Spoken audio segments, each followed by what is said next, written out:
friends, this is not an interview. This is our attempt to make 2 new friends. Oh, we'll see how it goes. Yeah, we'll see. Let me know. So I have no idea what Christian Mann said when he invited you to his house to sit with the 2 of us. That's probably better left to that conversation. Yeah. Discovery. I did warn them. Yeah. I said, Paul is my guy that I bounce ideas off of. Yeah. So he's actually heard some of these rough tracks, and Heck yeah, I have. he's heard about y'all. He knows some of y'all's stories. So if he asks you a question that seems oddly insightful, it's my not fault. because I'm insightful. It's just because I got insider information. Yeah. No, it's been fun. Because I have been at Walker Valley for 10 years, and I have known Christian since the year 2000 at least, maybe 98. Yeah. Oh, wow. So, but these last few years, just watching him write and hearing about y'all's process is what I'm fascinated with. So I'm going to go there a little bit when we talk music. Now, when we start talking like musicality and things like that, Matt, I'm going to encourage him not to be shy because he does this thing every once in a while. Like he plays dumb just to wait and see what's, where he can jump in. And It's not playing. I wish he would have jumped in a long time ago. He's serious, man. So this guy knows music. So, I mean, go there and we're just going to have fun. But we're already fans. So I've been listening to y'all's music for a long time. And then, of course, I just hopped on YouTube and went to 10 years ago to find that's the fun. first Yikes. Monday Night Social gosh. videos. That's not a thing. Don't is. listen It's to still that. there. That's not even a... But one Hey, thing that I'm jumped off the proud page. I'm proud of the under the covers that we did, where we were going to do a whole series of covers from bed. Yeah, you It did. was under the covers. We did one. Yeah, We did. Oh, yeah. we did our homework. I was going to be like an ongoing thing. It wasn't ongoing. So Was that a much, one and done? It's so much work. Yep, It died was there. a lot of work. That's Yeah. fun and funny. One thing though that really popped off the page when I was on y'all's website, COVID really slowed some momentum down for y'all. Yeah, it really Yes. did. Tell me what it was like that fall before. Tell me about all that momentum. Tell me about everything that y'all had. I've spun that vinyl in my classroom numerous times. Everybody knows Mr. Mann down the hallway. And so that's fun to do that. But y'all really had something going on. Let's start there. Take us back there and tell us about, what your expectations were, how much fun you were having.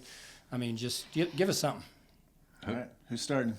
I will always start. Go, Brock. Go. They'll have to tell me to shut up. So we started doing this whole thing music-wise just because we met at church. And I had stuff to record. And then we were like, this is actually kind of sounds pretty good. And so then we started writing stuff. And then we did, some real unique original stuff. And we said, we should turn this trio thing into a band, a full-on band. So we did that. And at the time, we had just moved to Cleveland because we were like, you know what, we're getting serious about this band thing.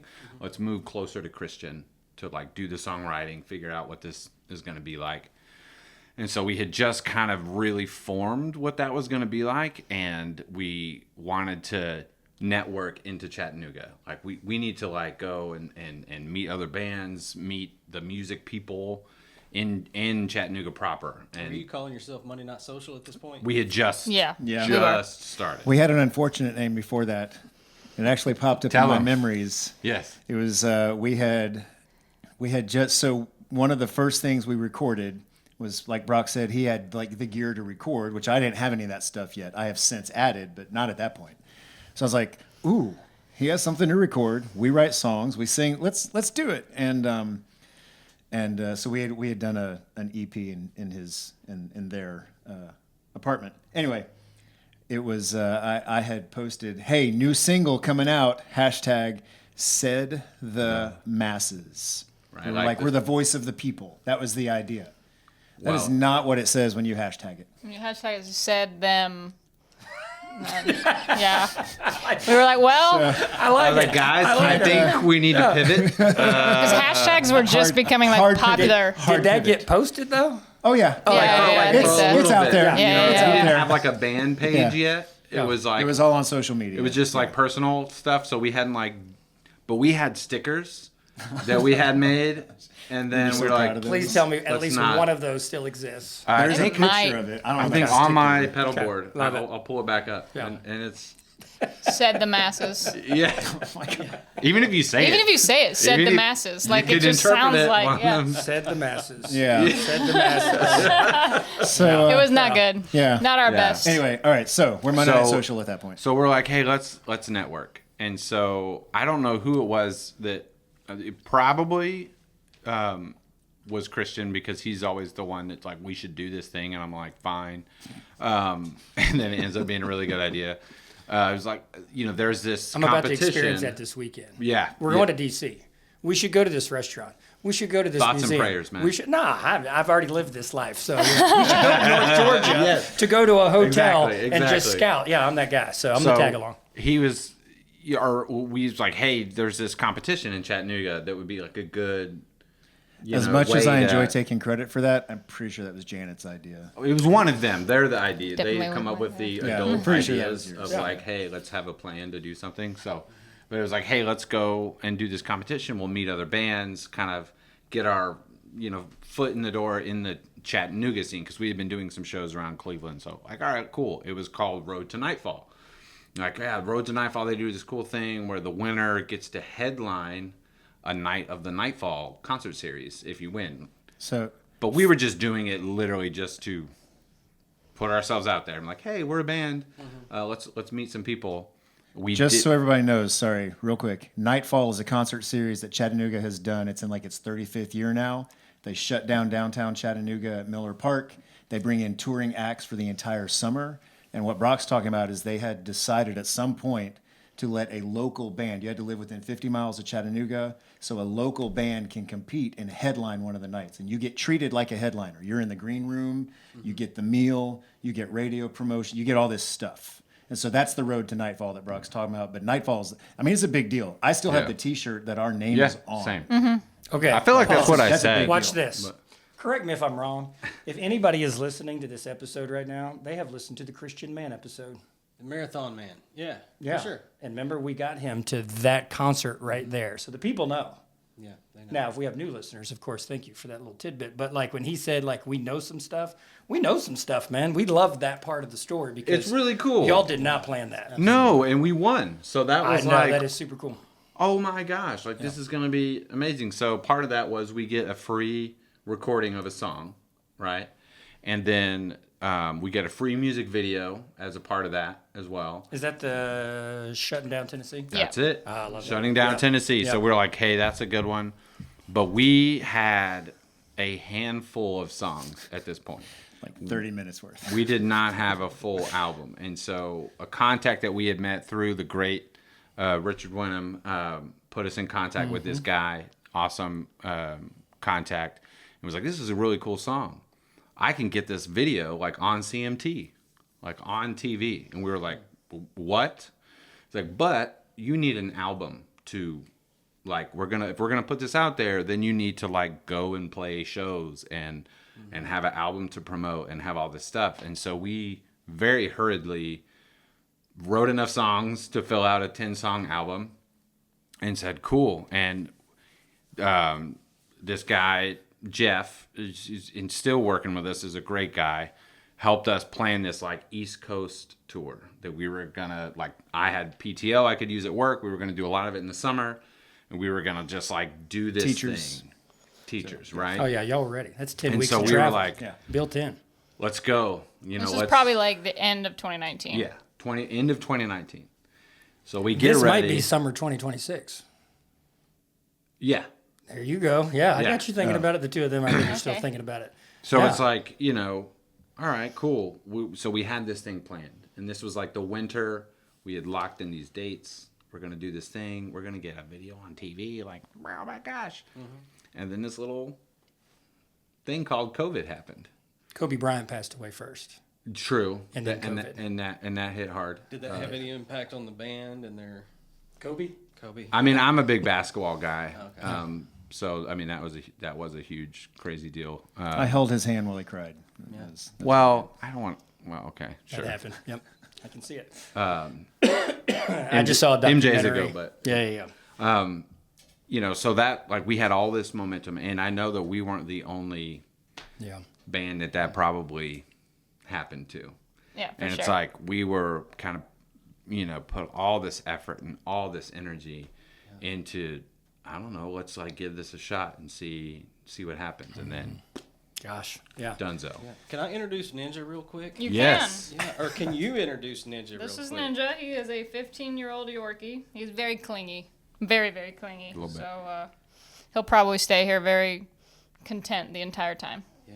So while you're holding Ninja there, you've just went through this whirlwind. You sound like accidentally won a competition in Chattanooga. Literally accidentally. And before you even cut an album, what kind of experience were you drawing from other than, you said church is kind of where you started? That's where we together? met. Yeah. Yeah. What other kind of musical experience or background did you have? So for me, I started playing guitar when I was like 12. My grandpa, he was a musician, and he gave me a guitar. So I learned how to play it, but I always loved singing. And so I like kind of learned to play guitar so that I could play while I was singing. And then I just decided to go to music school and get a music ed degree so that I could be a music teacher. So that's what I did in college. And that gave me a lot more experience. I actually switched from guitar to percussion, and I learned how to play the drums and all that at college. And that was, and other than that, that's basically the extent of my music experience, was learning how to play guitar. And then Janet plays college. every instrument. She's Don't play every downplaying it a little bit. Yeah. Not well. I was play our- every No, instrument, no. the basics. She was our percussionist before we added a drummer. So when we were just the three-piece, like folk, that was like peak Mumford and Sons, like they were playing with the kick drum on the floor, or the Lumineers, like everybody was doing that thing, right? So we kind of copied that. We had an old suitcase, and so Janet would play the kick. She has amazing chops as a snare drum player. She can play a kit. She plays the kit she in plays church, drums all the time. But she's a ridiculous snare drum player, good at the marimba, and I mean, all auxiliary percussion on everything we've recorded was played by Janet, not by anybody else. so- She played every piece of auxiliary percussion. 12 and you start playing. So what are you listening to? 12, 13, 14, 15, 16, Come on, 17, tell 'em. 8. Because, like, when I listen to you, like, there's a little Janice and there's a little Alanis and there's a little Sheryl Crow, but you are you. Yeah. You are you. You have your voice. But, like, where'd that come from? Well, I feel like a lot of that wasn't really developed. They're laughing already, so I don't even know where this is going. I grew up in I was homeschooled, and so I listened to a lot We're going to start of. talking about Carmen again, because Christian Mann and I talk a lot about Really? Carmen. Not quite. Okay. Not quite. I listened to I can't remember some of their Rebecca St. James. Yes, What are of some of their course. names? Like CC. Plum was another one. Yeah. A lot of Stacey Christian- Arico, Stacy I don't Arico. know if Rachel I know that Lampa. one. Rachel Yeah, Lampa. I could yeah. do this all day Yes. long. Yeah, yeah, Okay, yeah. I'm with you. Yeah, with DC it. Talk. There was just a lot of Christian music. I will say that I feel like, and even to this day, I listen to a lot of worship music, and that is how I like. That is definitely in my songwriting. Is like, especially the arrangement side of it. Like, I really am drawn to like worship drums and the way that how dynamic they are, and that's a big part of when I'm arranging. I know it is. I can hear it and sink in. I can hear like the little bit of worship, inspiration that is in that song. So, But there's soul in Sink your In is voice. one of our songs on the new album. Your voice is gritty. I mean, it's not like clean worship music when I think of no, worship yeah, music. it's not. It's definitely not like, I don't know where that came from. I think that just, Just you being you. yeah, Love it. I don't know. Can I tell a story? You can go ahead. Okay. The first time our first two recordings in the apartment, we should call them like the apartment sessions. I think that's what I called them in a file. Anyway, we recorded them in y'all's We're not doing apartments. Okay. It's already done. So, He doesn't think that. He knows that. but then after Road to Nightfall, we went to Cincinnati to record our first, we're in a studio. Now, I had been there before, but us together, it's our first time, in a legitimate studio. And I had written a song for Janet to sing called You'll Be Gone. I love that song. And she's singing it, and I will never forget, and this is where, again, 10 years together, 12 years together, we've learned how to, navigate, creative tension and, talk to each other without getting offended and all that kind of stuff. But most of the time. most of the time. So I just remember telling Janet through I'm listening to the headphones, and I'm like, hey, Janet, can you sing it cuter? And she finally just goes, I don't know what that means. I don't. I'm just going to sing it the way I sing it. He says that, and I was like, "Oh, this is gonna be fun." Him and Carly listen to a lot of pop music. I bring that up a lot as well. Yeah. So he wanted Christian has his own genre. Does he? Oh yeah, I yeah, dubbed you it. named it. Yes, Yeah. I named it. So have you taken rides with him and like he played the types of music? Yeah, of course. So And I've ridden with his children. Yes, And they okay. all go to a different place. So you tell me if this lands for you. But Okay. I call his favorite, Sorry, that shaking his head. is bougie pop. Isn't that great? Bougie pop. Yes. Because you know that I do. hits. I do. Now watch this though. Can y'all put yourself in a genre? Because I can't. Yeah. Yes, we have a cheat. We say Americana. Yeah, the Americana is the cheat. Yes, I know. it is. 'Cause Yeah. I mean, like, but it does. You're not wrong. But I mean, like, have you ever tried to put yourself in a genre? Well, I think because we all have very strong leanings that make us the individual musicians that we are. Like Janet talked about hers. Like I grew up very big into like alternative rock and also blues stuff and church music. And Christian, has his own musical influences. Like, that's Go there. How long you been playing? What'd you start with? And what were you listening to? Go ahead and give me those. I came to music late. As we were talking before, like I'm kind of a ham, and so I wanted to be an actor. Was sent to a fine arts school at 15, or a camp in the summer. Like my parents didn't know, like jock family. My dad's a coach. We all played sports, but they're like something about Brock. He needs to do something else. He's got too much ham energy. So they sent me to this fine arts camp, and everybody like played the guitar at this artsy camp. I had never been in an artsy environment before. You were like a 16 or something? Yeah, I right? was 15. 15. And so I was like, that's so cool that they all play guitar. Like, that's so awesome. And so I was like, so at 16, I was like, I want to start playing guitar too. So I started playing then. My parents figured it was probably going to be just another like thing that I got into and then got bored with. And man, I was just obsessed. I couldn't put it down. Like you couldn't tell me, to practice. And like, I just was like obsessed with it. So then graduated high school, applied for music school, and couldn't read music at all, which is like pretty typical of a guitar player. Begged them like, hey, look, I swear you give me a chance. I will make good grades. Like I'm not gonna flunk out. And Janet, unbeknownst to me, a year prior had a very similar conversation. I did, yeah, because I didn't read music either. And I they're went in like, and played, okay. like, I literally played chords from, like, a worship song that I knew for my audition. Like, that's literally what I academia music Well, they had to environment. say yes for some reason. For I y'all. yeah. I mean, I did. It was a smaller school, so I think that helped. But I was Where like, we at? Armstrong, Atlantic State in Savannah. It's now part of Georgia Southern. Okay. But Yeah. it's a Small smaller school. Sure. And so they're like, all right, like we'll see, like, but you're gonna need to really try. I'm like, okay. And just to brag on us a little Good. bit, Yeah. for her class, So I was a year ahead of him. she finished with the highest grade point average for music theory. The next year, I finised with the highest grade point average. So like, So I'm assuming can y'all do it. learn how to read music. yes. Well, what's so funny, though, is, like, we think of music theory so differently. We would sit down, Right. we'd work on music theory, and, like, we couldn't do it because we would get to, obviously, the same answer, and we know that because we both made good grades. Yeah. But, man, the way that we think of it is so, so different. Which is it's just cool. Like that's a lot of the art world is a little bit about embracing that. Like again, we both did very well in music theory, but thought about it in completely different ways, which I think in itself was a lesson that has helped us, especially the three of us. We create in different ways. Like let's learn that about each other. So anyway, I was a guitar major. That ended up being like, it stayed my instrument of focus, but I shifted to music composition. So I ended up graduating with composition. Went to Middle Tennessee, got a master's degree in music composition with a concentration for like media, film, video games, and that kind of thing. But throughout that, guitar has always been like, which is also a little bit of a rarity for like the composition world, mostly piano players a lot of the time. Who were you listening to back in the day? So back in the day, Take us back to 16, but then go 17, 18, 19. 20. yeah. So Who are you listening to? it probably won't surprise you to know that I was raised, listening to the band's music. I was raised very heavily by my father on the Eagles.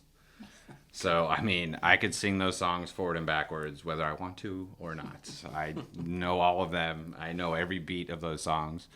So he was a big fan of that. And then right around the 90s, when kind of the worship music thing started happening with like Maranatha and Promise Keepers and Darling Check and all that stuff. Can I throw Sonic Flood in there?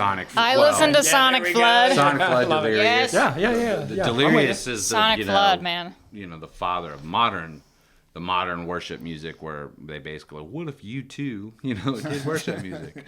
But yeah, Hillsong was, all that stuff was a really big influence. But apart from that, like it's alternative rock and blues. So like Incubus was a really big influence. John Mayer, still a really big influence. But then, other kind of, jazz-oriented stuff like Wes Montgomery. And so it's broad. Like if you were going to my phone, my playlist is very spread out. I'm listening to the Eagles 1 second and Chris Stapleton, and then, John Mayer and Incubus, and then, Hillsong, like it kind And at of. the same time, what is Christian listening to on his playlist? I think Bougie Pop. No. if it wasn't, Britney Spears, then it's, Christina. What were you listening to? Yeah, Christian? what Come on, are you? Christian. Give me something. Give me what you've listened to today. Oh, today? Yes, today. Take us through the I mean, day. today has been a lot of Christmas music for obvious reasons, but if it's not the holiday season, it literally depends on what I feel like when I wake up. So it'll go from Louis Prima to John Coltrane to Dr. Hook and the Medicine to... Come on. I mean, yeah, pop is going to be in there. Well, no, I'm but not... you're going to say Bon Jovi, I really don't listen to him much. Like, the 80s stuff that I used to listen to is probably the least, as far as 80s rock metal. I don't. Like, I've got to be in the absolute right mood for that. Yeah. It really, my cousin got me hooked on old stuff. So my favorite serious channels are like 40s Junction. So I'll listen to 40s swing music, or, you were in my car and I'm playing like, Yeah, for sure. well, you've been in there multiple times. I don't know why I'm saying it I've like listened to all the of it. one time.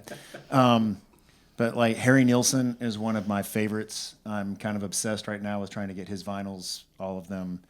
And he like goes from 60s Britpop to old standards and he was very famous for I don't remember how many octaves his range spanned, but anyway, that's what his thing was. But then I'll put in like Nathaniel Rateliff, and then I'll put in Bruce Springsteen, and then I'll put in the Killers, and then I'll be like, kind of in the mood for Benson Boone. Like, Yeah. Well, Yeah, this is I how mean, it y'all jumps fit all into over. a genre because Oh, Bone obviously- Thugs and Harmony too. Yeah, listen Love to it. him today. Yeah. Listen to him. But that's not a lie. I believe it. I know. What you gonna do when there ain't no way to hide? It's the first of the month. Wake up. I got y'all down. didn't I? Christian, listen. There's 3 highly capable adults here, musically and You did not include me in that. all aspects. There are of 4 life. adults besides you. in here. There are 4, but in Monday Night Social, there are 3 that are here. You guys just cut a new album. I want you to talk about that here in just a minute. But will you talk to me just a little bit about how you navigate? And I guess my question is going to be mostly musically, but then if you want to touch on, housekeeping items and scheduling and those things, that's fine. But how do you, with this many capable people, is there an obvious captain of this ship, or is there a lot of work going on with each other to make decisions when maybe conflict or tension does come? How do you guys work that out together? Before anyone answers, I have a thought about this. This band is no one's band, and this band is everyone's band. Like when I listen to y'all and I hear him, like, y'all's process, he has invited me in a few times, even in the middle of writing. He'd be like, check this out. Or he's doing something in the classroom. He's like, hey, come listen to this. So he has gifted me that in the middle of, so that's really cool. And I don't know how a band can function for years when it's no one's band and it's everyone's band. Now, those are my words, not y'all's words, but like, I could not escape thinking that as y'all. Yeah, as you were kinda that's the laying that reation out. for the question. Yeah, Yeah, that's yeah. the reason for sure. Because usually you Go would first. see like a super great musician surrounded by like, oh, okay, they're capable, but it's pretty So highly capable. I'm going to crew. give my answer, and then there are going to be two very different answers. And this to is hear part of That like would why make we sense. work. Yeah. For me, a couple of things. One, I have been in the studio 2 times before I met Brock and Janet. I've written songs, I've recorded stuff, and I'm still a teacher heading towards year 30. In other words, I just did it to like scratch an itch, but that dream of like, maybe I can like be a professional, like I wasn't getting anywhere on my own. Like to think that I'm going to be like this great musician who can walk out and change the world. That's an arrogance that I let go of quite a while ago. So by the time I met them, I was already at this point where I was ready, just me personally, to be part of something that was bigger than me. That was not me. Like Christian Mann in his 20s and maybe very early 30s before I met them, because I am 50. So, And he's run a marathon. Yeah. I don't know if y'all know. Yes, that or we not. know. In We know. Iceland, of all places. In Iceland. Wait, what? Stop. So by the time I met them, just me, like, I mean, me personally, I'm not someone who believes in like there's like this providence and somebody's like pulling strings and we met at the right time, but we did kind of meet at the right time because like Christian Mann in his early 30s and 20s would have wanted a lot more control, and I am totally fine because of where I was when I met them. Like I was just ready to be part of something. Like, I mean, I've said it to them all the time. I don't love how I sound when I sing. I sound better when the 3 of us are singing. We Personally, all do. I think Yeah, we all do, man. we complement each other. We have 3 very different voices. Mm-hmm. The timbre of our voices is different. The way we attack songwriting, the way we think about all of it is so different. And again, if you're just asking me personally, I walked into it just ready to be like, I don't have to be the guy in charge. Like that's not something I'm looking for. I don't care if we do a 10-song album and I don't sing the melody or the lead on any of them. I'm just singing harmony and playing my guitar because I was at that point where it was like, I just want to be part of something. Like we know, the 3 of us know what we contribute. The 3 of us know it does not work if the 3 of us are not contributing. Like, I don't care if anybody else knows that. Like, I don't need people to hear me sing. I don't need people to hear me play a lead. Like, but that's also where I am, right? And so for me personally, when I walk into any of those situations, I was already walking into it that way. And then getting to know them has only deepened I can trust them. Like now, if I'm writing a song and I bring it to them as like, hey, that maybe Monday Night Social song, maybe not Christian bougie pop. What do y'all think? But I rarely, even if I have a guitar hook that I like or a guitar idea, I rarely bring it to Brock and say, I think I want you to play this. I just bring the song to him and I'm like, you're good at this. I want to hear your interpretation. So then my song, which was written with these influences, Brock now suddenly has his influences. And then Janet is remarkable at correcting a melody. You should go here. Oh. You shouldn't sing here. Or not telling us when we're wrong. But she does that too. But I mean like actually like, hey, this is a better hook. Have you thought about doing that? Like she's very good at like recognizing that, and where I'm that's not a strength of mine. Like I can write a hook, but it gets better when Janet gets involved. And then my other favorite thing is to bring a song and be like, all right, hey, so I wrote an intro, a verse, a chorus, a second verse, a chorus, a bridge, and an outro chorus. Huh? And Janet goes, have you thought about arranging it this way? Like, have you thought about changing it? Like, Well, she I say has good a job great- first. Well, I yeah, say- she's a teacher, so we do the positive first. And I've just learned that through our friendship. Like, oh yeah, like they have other strengths that I don't have. And again, this is me personally. I was already at that point, and then as I got to know them, I could trust them. but I was just ready to like, I don't have to be the guy in charge. Now that doesn't mean I'm not going to like voice my opinion if I have an opinion on something, but it also means like, I'm going to voice it as like, hey, this is just my thought, but this is a band. And so if we agree on this other thing, cool. I'm just voicing the thought so it's out there. How long that take? How long did what take? Just that he said trust quite a few times.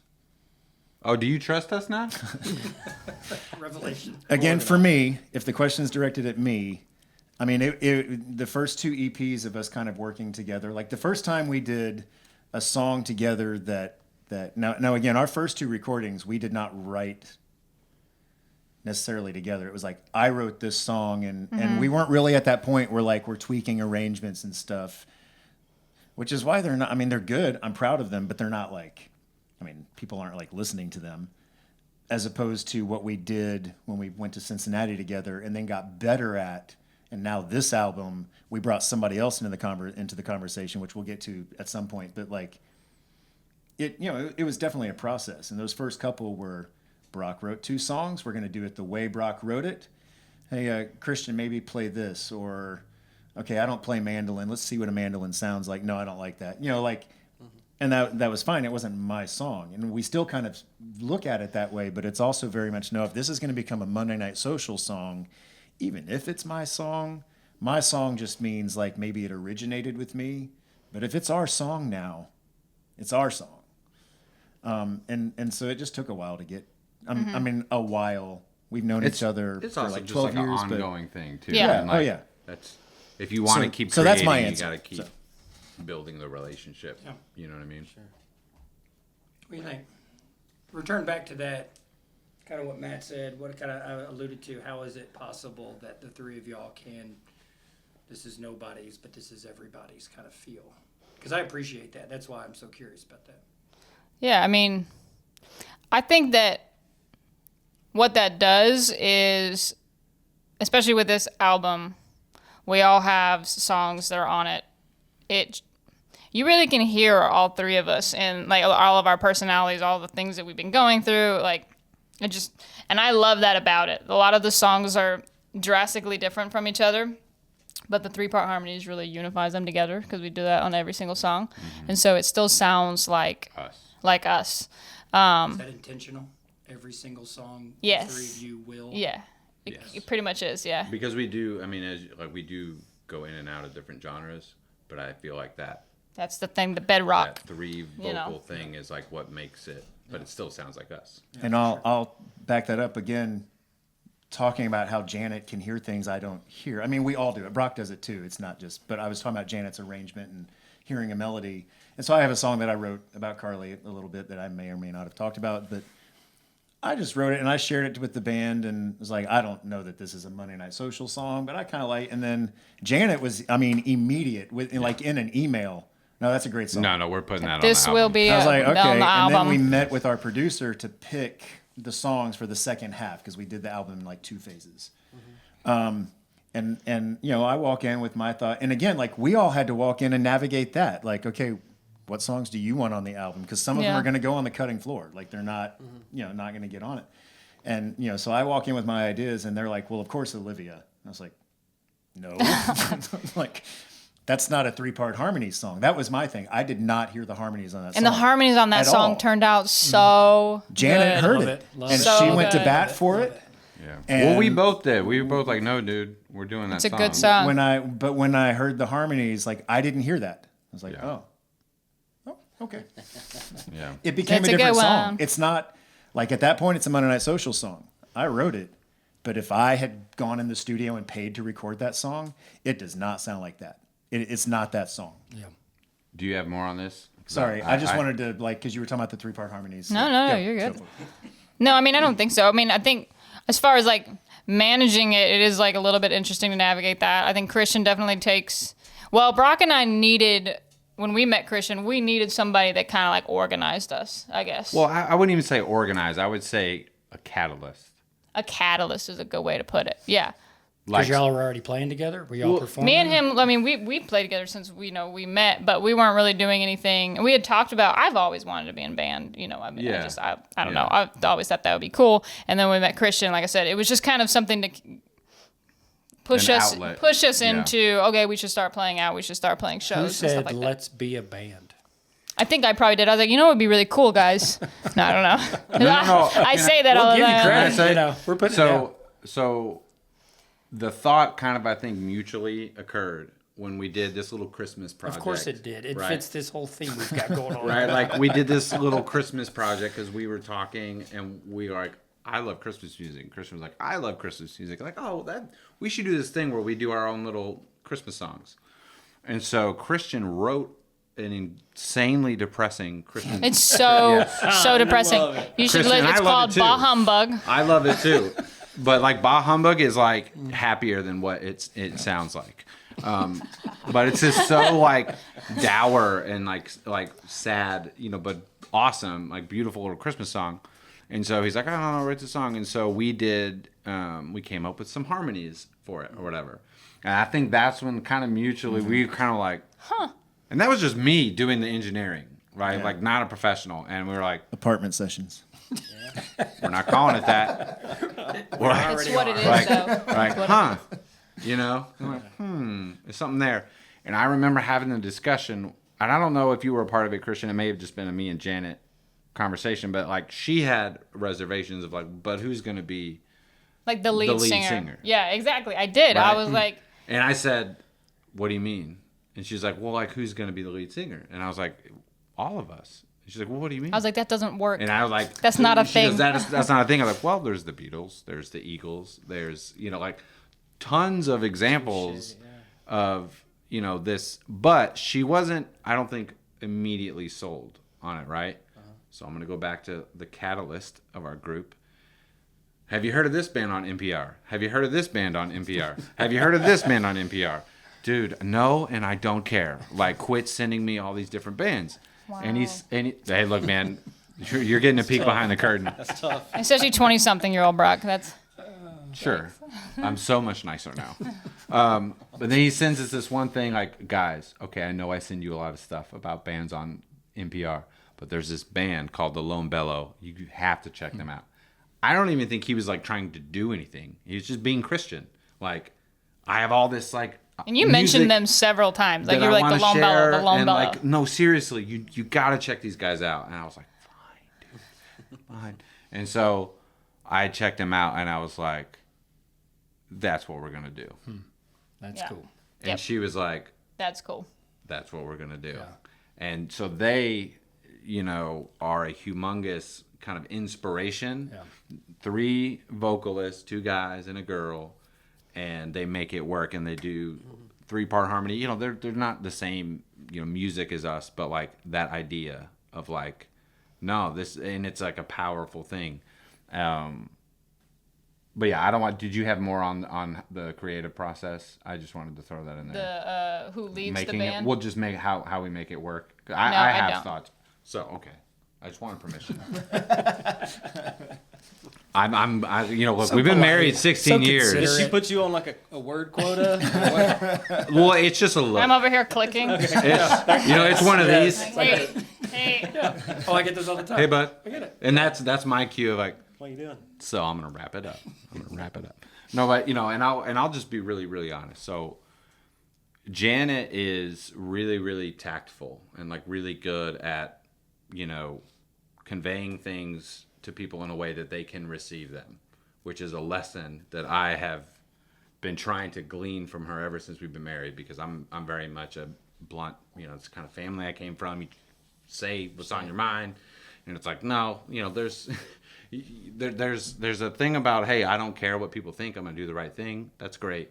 But then she kind of helped me see, well, you should care a little bit, like care a little bit, and I will just say, me and Christian's style of conflict resolution could not be more different. Like, could not be any more different than each other. And so we do this thing, the Christmas project, and we're like, this is going to be fun. And very quickly, it's like, oh, we go about things very, very differently. You know, we go about music differently, but I like you and I like your ideas, you know, so how do we make it work? Not just musically, but relationally. Like Christian, if this band stops being a thing, Christian is my friend for life. So Lifer, right? And And I feel about DC. Like, even if this DC trip just doesn't go right, Christian, like, you know, hopefully we'll still be friends. and I got you. Christian can be very self-deprecating because he's like, I know I say things sometimes, you know, I know I say it's the wrong thing sometimes, which, you know, I'm guilty of. But I will say, you will not meet a more generous person in your life. Oh, we know. I agree. Like you We know just won't, you know. And you know, Christian sometimes will do something, and I'll be in the car with Janet, like, can you believe, you know? And then he's like, hey, I got you this gift, and it's like the most thoughtful thing. Because he was thinking it's of not you. just like a gift; it's like very thoughtful like gift. a It's very like, oh, he loves thoughtful us. thing, and I'm like, Hey, watch this, Matt. Christian, how you feel about all this right now? so. Give us 1,000 words on Right, your yeah. feelings right now. So that's been and so like I remember we had a conversation. It was like 2 years ago or something, and I don't even know if you remember this, but there was a way that he was going about like having, you know, input or disagreements, and it was grating on me. We were having rehearsals, but I wasn't saying anything. I was just like, oh, and it was getting annoying. It's getting annoying. And then I would tell Janet, and she's like, well, have you told Christian that when he does this one little thing like Hold that, on, it pause. bothers? Were you annoyed by the same exact thing? No. I don't think so. I no. did. I am much more easily So this is a annoyed. confession. Yes. I got you. No, 100%. I got you. And it was like, Brock, if you care about Christian as not just a bandmate, but as a friend, just have a conversation with him. And it was something really stupid, but it was like, something that makes your eye twitch a little bit, you know, and like your friend doesn't put a coaster on their drink or whatever, you know, and That's they just terrible. but in your mind they keep doing it and they keep doing it, and you're like, they don't know that they're keep doing something. And I took him out for dinner, and I hated it. It was the most awkward thing. It's like, hey man, can I just confess something to you? And we had a talk, and he goes, oh, that's my bad. That's my bad. I didn't know that I was, you know. Christian, did you know that conversation was coming? Could you feel it? Do you remember what I'm talking about? No. It was just like we went out to eat at some restaurant, and I was like so nervous about it, you know. But it was like one of those things, like, and so the motto that I think we have taken as a band, but especially me, is like, no one is in charge of this thing. Like nobody's like, hey, it's my way or the highway. Yeah. But we all need to, like, and I hate this. It sounds so like whatever, but like, speak your truth. Be honest. Be honest. And if you care about the other person, you will take time to figure out the best way to be honest. Mm-hmm. You know, you're not just going to say something and be insensitive to how it's going to make the other person feel, but you need to tell them how you feel. Mm-hmm. And like, and I'll just give her credit. It's like, You guys are giving me a lot of credit. well, hey, look, This man, whole thing was a setup. this is my parents are still giving her checks for marrying. They sent me in the mail. But it's like when you're tactful and you take the time to think about how you're going to deliver a maybe tough message or a not so great message, subconsciously, I think we all pick up on when someone has taken the time to think through that, when it's not just blurting it out. Mm-hmm. And that level of thought and care really goes a long way when you're saying, hey man, I disagree on this thing, or hey, when we have a disagreement, can we do it this way? Because when it's said that way, it hits this, we all have baggage. We all have like ways that things sound to us. Sure. Yeah, it ends up in the music, doesn't it? Yeah. I mean, think about Well, that like last songwriting. statement you just said. Yes. The baggage, And the angst. I'll just say, if any one of us is in charge, or if we break a relationship, my philosophy, and this is the way I work and how Christian is different. I'm a very collaborative, let's get all the ideas. Oh, my idea sucks. I don't care. Cool. It's out. Like, let's just get all the ideas. And Christian was doing this solo artist thing. I've never done that. I've never done that on my own. And so getting everybody to the table in a way that Christian feels safe to bring his ideas, then I'm not just gonna like poo-poo them. But I also, feel like, hey, we're actually, because my philosophy is if it's just my song, or if it's just Janet's song, or if it's just Christian, so we're wasting what we have here. So let me throw this question at you from earlier that I threw at Christian of like, so how long did that take? That's just how 'Cause I you told a am. story from 2 years ago. Yeah. But like that 2 years ago story was a story of the trust that was already built because you knew you could go to Christian. that was and say years something. in. Yes. Well, I think we all committed early on. Yeah. Like I said, I value you as a musician. Like I think you're a good musician, Yeah. a good songwriter. And he said the same. So, and that's why I said, like, when did you get there? Well, we're getting there. Yeah, the Like, process we're of getting there, I always- think, is always evolving. But we committed to that, and we now we're better at it than we even used to be, right? Because that should be the goal. Now all three of you are writing. All three Yeah, of you I mean- have written, contributed to Yes. this last one. Yes. Right. Has that always been the case from the very beginning? Janet has Yeah. written a lot more than she used to. It used to be Christian and I, Yeah. and especially lyrically. Yeah, I've never been a very good lyricist. Says And- who? You? Or them? Me. No, Okay. no, You see where I'm going with that, though? I mean, No, like, no, when no. you get to be a part of something bigger than yourself, Yes. and you say things like that, it feels true to you, but it doesn't mean that it is to everybody Maybe. else. So Yes. My curiosity goes to, all right, so what's the difference with this album compared to the previous ones? That's you. That is a long checklist Yeah. to go down. I mean, I don't know. There was, I like, I've always wanted to write, like, songs that people like can relate to, and like, I don't know, I'm kind of like an in my feelings person when I listen to music. I don't listen to a lot of upbeat music because I'm not a very emotional person, and so I feel like when I process emotions, I like do that through music. So I listen to a lot of slow worship songs. I listen to a lot of Mumford and Sons. I listen to a lot of Loma Bello and Lumineers, and a lot of their slower stuff is like that I take out and put in a playlist. And I've just always wanted to write songs, and Stone in My Heart was a song that I've literally tried to write for like 10 years. And I don't know, I really wanted it to be on this album. And I sat down and started writing it from a different perspective. And then it just kind of happened.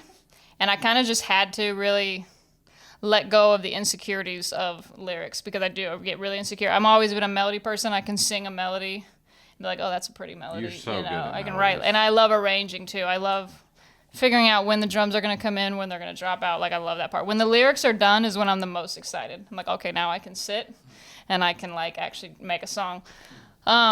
So yeah, I don't know. I just finally reached the peak of like, no, I need to write what's been on my heart and I'm going to do it. And the album kind of gave me the space to do that and kind of the timeline. You know what I mean? When it's like there, it's like, no, it's going to get done or it's not going to be on the album.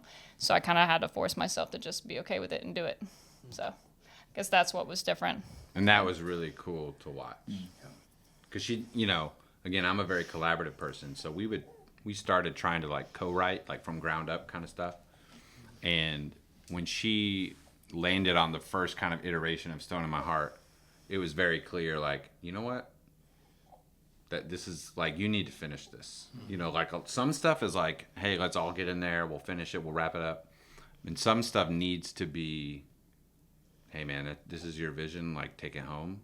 And watching her go from the first album of like, I don't know, like, yeah, I'll sing Shutting Down Tennessee, which Christian wrote, like I'll do,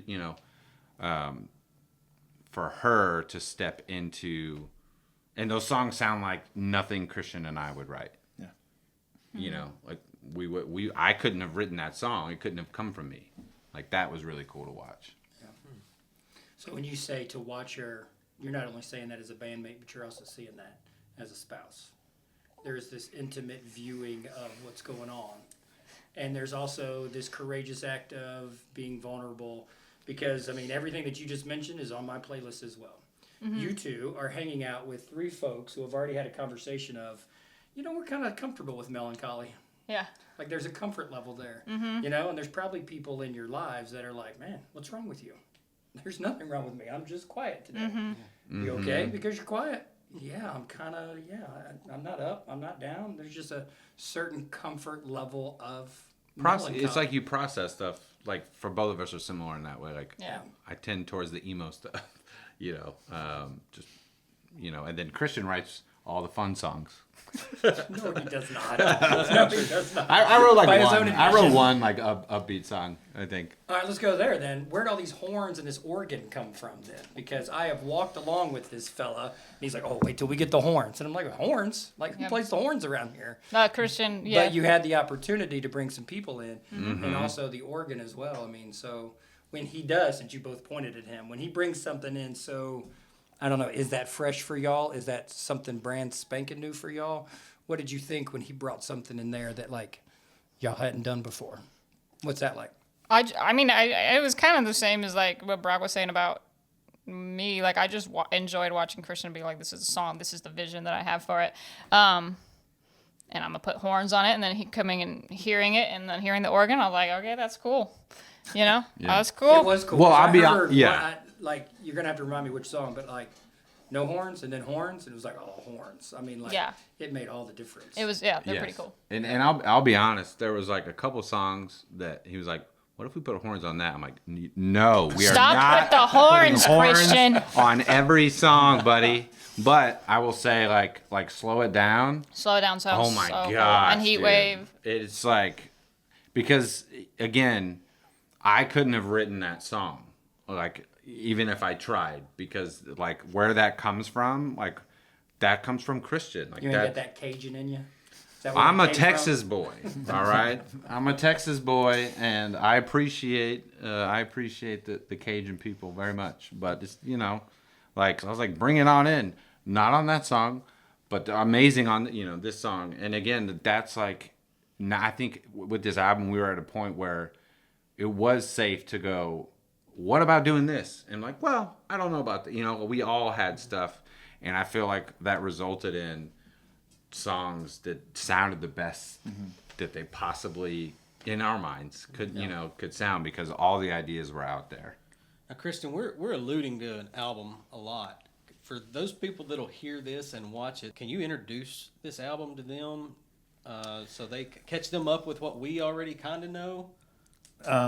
I'll do a short version, but then I'm going to defer to Brock as far as like debuting the actual name of the album, because it was his idea that he brought to us. Okay. And again, part of the creative process of the band, I will speak to that about even just the album name. We're all doing stuff, and I, just the way my mind works is I'm like scouring books that I've read. I have I literally have a file on my phone that is ideas from books that I've read for songs, right? So if I read a line, even if it's a work of fiction, a lot of times it comes from like nonfiction stuff. One of the best books I've ever read is Between Two Kingdoms. Suleika Juad, as she's fighting cancer, she's married to John Baptiste, piano. Like, I wept. I mean, like full on wept while I'm reading this book, with sorrow and hope and everything in between. And that's, I mean, like, it's like 2 pages of just notes from that book. Like, okay, this is an idea that like I couldn't have gone to that idea because I didn't fight cancer. Like, I look for inspiration in other places like that, and I just keep this running thing. And if I'm reading something, oh nope, that's got to go, and it goes in there. So I'm on my phone, like reading every note I've taken. I'm going to lyrics of some of my favorite songs to find inspiration, and I'm jotting my ideas down. And I don't know what they're doing, because we were doing it on our own first, and the idea was we're going to bring it together. Yeah. So I don't know where they were in that process. I just know what I was doing. And then Brock sends a text one day. He's like, "Man, I've been thinking a lot about the album, and like, it's kind of the mood that the album has taken. And I really think it should be this." And I read it, and my initial reaction was like, well, that's not in my notes. And so I was like, but we don't shoot the ideas down. Like, that's the trust that we have. So I was like, I think I gave it like a thumbs up and was like, I like where that's going. I think that's what I said, or something like that. Well, you needed time with it. Yeah, like and that's but how that's you also work. how I work. Yeah, I have to know have that. time to mull something. And I did. You for don't like, have to say yes or no now. Just throwing for it like out 2 there. or 3 weeks, I kept looking at my stuff, but then I kept going back to that, and then I would look at my stuff, and I go back to that, and finally, we're doing our first round of band pictures, and I was like, all right, it pains me to do this, but I think Brock has named the album I think this is what it should be. And I said, this is my opinion. We need to agree as a band. But I was like, before we go take band pictures for this album to help us with, I had also been doing like my dream board of like, I think these are cool band picture ideas. And I was already kind of picking them based on like, I had finally settled on, I think Brock came up with the best, like, I think that's what it needs to be called. Yeah. So I was already like picking pictures going toward that. But I was like, it's a band. It's not my decision. So before we walked out of the door to go take the pictures, I was like, we can vote now, but I think I think we need to go with the title Brock came up with.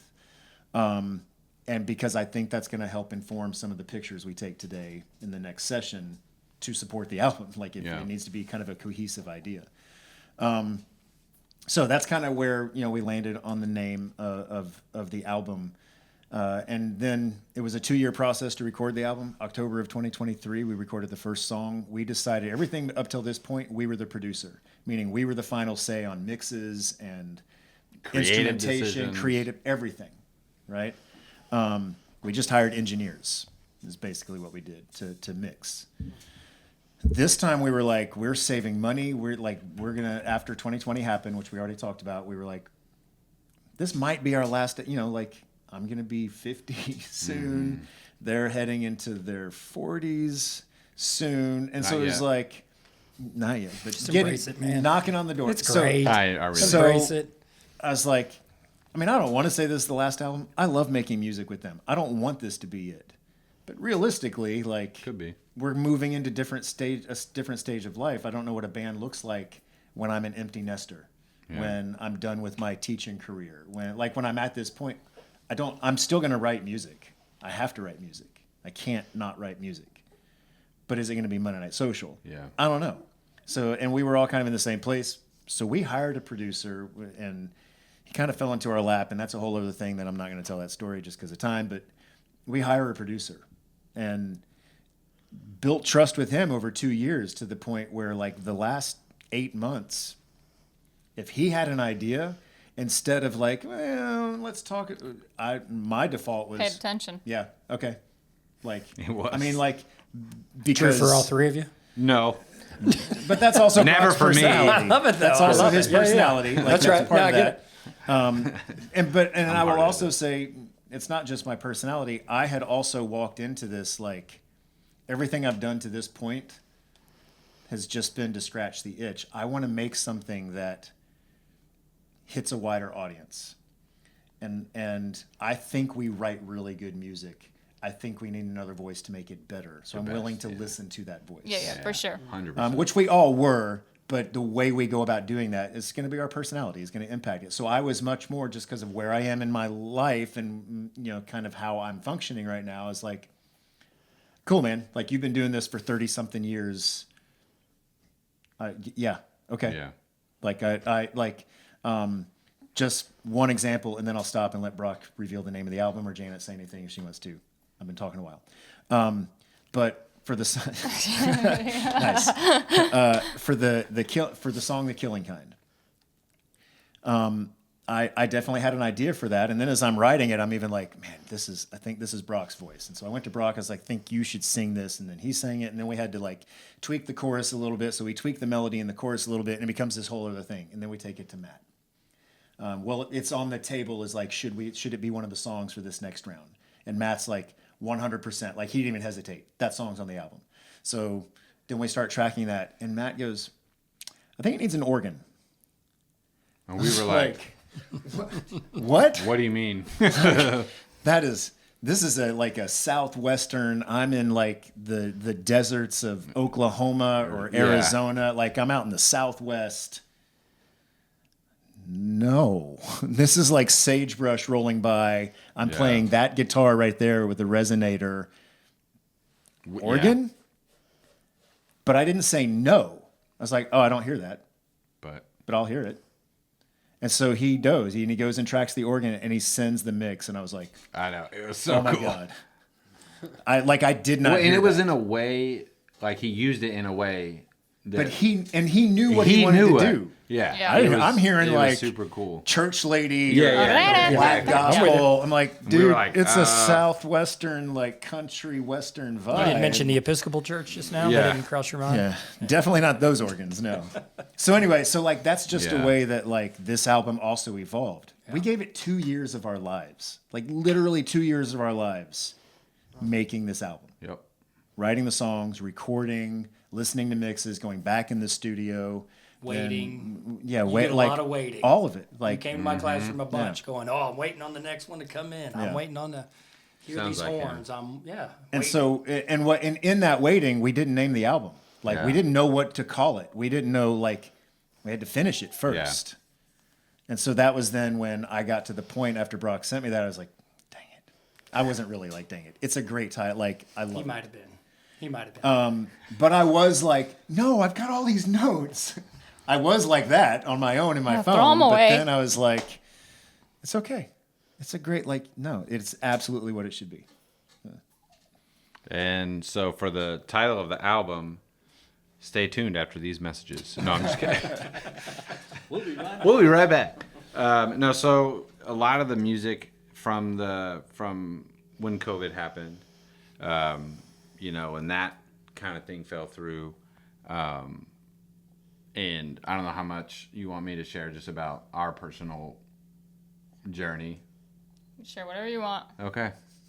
So, No word count. He's a sharer. No word count. Janet and I, have been going through infertility. And if you know anybody, and you probably do, it can feel like a very lonely thing, and one of the things that Janet has, and again, she is not a in her feelings person. She's like, very buttoned up and doesn't show a lot of emotion and does not put herself out there all that much, has really surprised me in the last couple of years. It's been on her heart to like make that subject way less stigmatized, because there's all these people that think they're alone in that struggle, and they're not. They're not. That's right. They're not. And I was like, wow, I like seeing her like put that positivity out in the world, which has been really cool. But just a lot of stuff, a lot of heavy things, a lot of heavy themes in the album. But even in those songs that are dealing with really heavy stuff, there's this hopefulness or determination to stay hopeful, right? Even through all that stuff. And to me, that kind of stubborn determination to stay positive led me to the album title, which we ended up settling on, which is Chasing Light. Which to me, it just kind of sums up what the past several years have been of like, well, that sucks, but you know what? I'm not going to stay here. Like, we're going to doggedly pursue light, the positive, aspect, and grow, and not let the things that are bad that happen to, us in life. It's not that they're not bad, right? It's just that you can still grow even from bad things. And part of being okay to acknowledge that a bad thing is a bad thing in and of itself can, that's the start of your healing. And you can't really do that if you kind of try to say, oh, it was a plan. It was, it was like, yeah, man, sometimes bad stuff happens. That's just how it is. That's right. I don't like the phrase, everything happens for a reason. I'm like, nah. I mean, some stuff does, maybe. I think that's possible, but I think bad things just happen. And to say that certain bad things are like, there was like, nah, man. Like, it doesn't mean that you can't get, draw good things, and good things can't, to use a churchy word, you can't redeem things, like I have countless examples of that. It doesn't mean that the bad thing wasn't a bad thing. It was a bad thing, so that was kind of our perspective. And I think it shows up in the music of like, hey man, there's some heavy stuff that, if someone listening, hopefully this song can hit that, but also offer a little bit of hope. That's all we're looking for. Yeah. Every single one of us. Yep. Without exception. Yep. Janet, I want you to have a chance to speak on that if you want, but would you play us something pretty soon? There's a lot of guitars around here. Would you Christian has so many nice give guitars. us a little peek at something? Sure. What do you want to do? I think Already Yours is a good one to All right. start with. Cool. You can kind of tell your story maybe for a minute. Sure, yeah. So, I don't even know if I told you this, Christian, because I hadn't really told Janet, and she kind of realized it on her own, and then was like, "Is this song about this?" And I was like, "Yeah, 100% is." So, I talked a little bit about it, but we had been, kind of going through infertility thing, and there's a lot of uncertainty in that whole deal, and we were kind of going through a period where we were sort of trying to act like it wasn't a problem. We stopped talking about it. We stopped talking for about years. it. Like, pretend that it's not something that we're worried about or concerned about, and kind of, Or that we acted like we didn't care anymore. Yeah, I guess. no, It was like, it's- it's whatever. It's not a like, big deal. whatever. Especially me. I was like, whatever. And I think it was a way to maybe try to shield ourselves, protect ourselves emotionally or whatever. And so we had just kind of been ignoring it. And then we were on this camping trip. And it was a really small argument, but I don't even know what it was about. But we both were really upset. Not loudly or anything, but just we could tell. We got really like nitpicky about Real small nitpicky, stupid things. which we're we're never that way with each other. And I don't know if it was you or me, but one of us was like, "Well, what's going on? Like why? Like this isn't us. Like what's happening?" And we had this big, long talk. It was real late at night at By the the campsite, fire. by the fire. And it just kind of, all this stuff kind of came out, and we, that we had been kind of holding back, and our fears and our worries and the things that we were concerned about, that we were trying to pretend that we weren't concerned about. And, we landed in like a really good place. Like, hey, we shouldn't do that. We shouldn't. Yeah. We need to talk. We need to make sure that we're talking. But this song was kind of about not just that specific situation, but it's called Already Yours, and it's kind of about like no matter what, we're gonna have disagreements, or but you don't have to convince me like of anything really. Like I'm here for you. Like I will lay down my life for you. I'll do whatever I can to like be there for you and whatnot. You don't have to try. I'm already yours. Like that is already settled. What a gift that is. So Sometimes we just need to hear those words. Yeah, that's great. yeah. And now it's a song, and I told Brock the first time I heard it, I said, I think that's my favorite song you've ever written. I am jealous that I did not write that song. I love it. Yeah, this is cool. All right. Well, let's sing a little bit of it. Ready?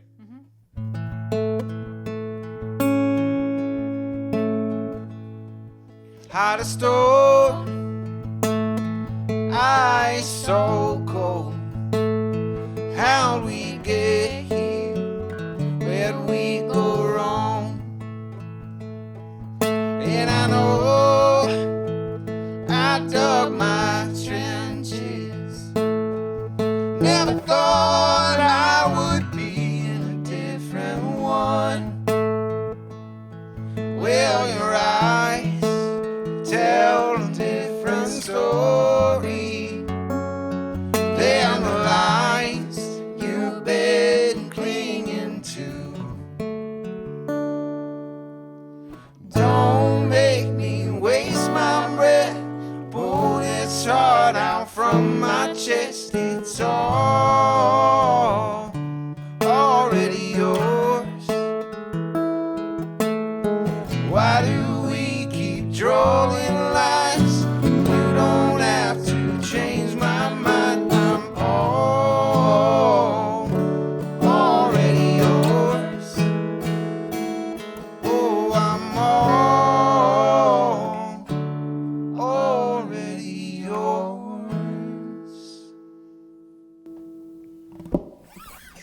about that, Matt I could Paris? listen to that for a while. That's so good. That's not the full song, but you know, It's a little. little sample. Yeah, it gets Pretty big. real big. Yeah. That's one where having orchestra big, That's one where actually. having a producer was very important. Because Brock did a ton of string arranging and orchestral arranging using software that he has, but then our producer was able to work with Brock to arrive at a better version of that. Like he heard How something. it fits with the band. And we were able to, I'm very excited about that one. Now, friends, that's musically, but lyrically, you just saying, "Don't make me waste my breath. Pull this heart out from my chest. I'm already yours, man." I mean, that's all we want to hear from each other. That kind of slipped out just a few minutes ago before you started, and I couldn't stop myself from saying it because, you know, I walk around with a whole lot of insecurities myself. Okay, same. But at 48, I am so much more comfortable in my skin than I've ever been. And I lean into that these days because, you know, I had mentioned earlier, you know, our acts of vulnerability really are our acts of courage. They're our greatest acts That's of courage. And to be willing to tell someone I'm already yours is sometimes the only thing that we just need to hear. We don't need anything. We don't need anything to be done. That's what I mean by that. But sometimes we just need to hear the words and accept that invitation to just lean in and lean on someone, especially the most intimate people in our lives. So, Oh, yeah. what a gift music is. What a gift those lyrics are. I appreciate y'all. That's a big deal. Thanks. Yeah. You guys got something else you can talk us into and maybe play a little bit of? I love that. yeah. So we What a teaser, though, man. I hate this. I wanted the whole song. Like, I want you to start over. Play the Keep whole doing your song. thing. Keep doing your thing. Now, this is y'all's, but I mean, like, come on now. I love it. So I will say before we move on, I was thinking The Lonely, if y'all are okay with that. Yeah, let's That's do it. fine. Before, oh gosh, how do I want to say this? Like when we were first doing our trio stuff, acoustic, before we added a bass player, before we added a drummer, before it became bigger, before we won Road to Nightfall accidentally, before we get to this album, which is huge. I mean, like, musically, it's the best thing I've ever been a part of ever in my life. And then it's just huge with the horns and the organs and like just the arrangements and how many guitars we fit into some of the songs and how it gets mixed and like it's massive. At a level that I mean, I've said this before. I may have said it when I was with y'all before, but if the only people that listen to this song are the people that already follow us on Spotify, I just got our band Spotify Wrapped. I'm happy about it, but it's not a lot. I mean, we're not competing with Ed Sheeran, you know, like it's Not yet. but Yeah, it's coming. but if those are the only people that listen to this, I'm totally okay with I that. just like listening to Yeah, it. I'm Like, yeah. I- we wrote stuff that we like to listen to. Like when I listen to it, I'm not listening to myself sing a song. I'm not listening to my friends sing a song. I'm listening to music that I would listen to if I didn't know the people who wrote it. Like I'm writing stuff. We are writing stuff that we like. Yeah. Isn't that the artist way? I mean, isn't yeah. that what we say yes to when we begin to create? Yeah, we're going to put it out there in the world, but I mean, like that was like, Yeah. you said it earlier, I have to keep writing. I have mean, to. you're going to get done Yeah. teaching, right? And Carly's going to get out of here, and you're going to be left with that woman for all those years, and you're going to keep writing because you have to. I mean, at age 60, I will still be writing songs. Yes, you will. And recording them and maybe playing in a bar for 5 people. Like, We'll be But I there. don't- We'll hey. be there. But y'all are onto something. I mean, y'all are owning this, and I can feel it, and you're still just kind of keeping it kind of low key. But like, this is something different for y'all. But this is something just as a music lover, and my playlist is that diverse of just like gobbling up everything that I can get my hands on, but also my heart open to. I mean, like, Yeah. I mean, Well, and this, I'm an insider on this. I've heard Yeah. some stuff, That's awesome. so I'm excited. I just like too that these songs, I feel like you can just hear our hearts in them. Yes. And I feel like that was just the main thing that really drew me to Olivia when I listened to it, is I was like, that is like Yes. Christian's heart. Like I can hear it and I Yes. love it. I don't know. I just love that about all of these songs. I definitely went to bat for like the songs that Christian brought to the table, which I will say Christian is a much more prolific writer. He writes a lot. He writes so much. So much. And I'm more of like, all right, this is like what I'm going to bring. And like, and there was 2 or 3 songs that I either started to write or, in the process of writing that, we didn't Christian do. probably wrote like 30 songs, and then we put like most of them, like we put 7 of them or so on the album. I wrote 2 songs. The 2 songs that are Yeah, exactly. And Did you go 2 for 2 though? she did. I did, because but they're different. That's what I'm saying. They're And I'll just say, amazing. Yeah. the songs that Christian wrote, I went to bat for the ones that I felt like were the most personal. Yeah. Because to me, that's I want to loved hear Get that. Out. I Get Out loved was super hearing personal to you. him, and if I can see him cry on stage, that's a bonus. That's It has happened. But no, I mean, I went to bat for that, and I said, dude, like, hearing, and I think sometimes as people, not just artists, but like we think our personal feelings or our personal stories, like, who cares? And it's like, part of it was like, dude, I care. I want to hear I want to hear you.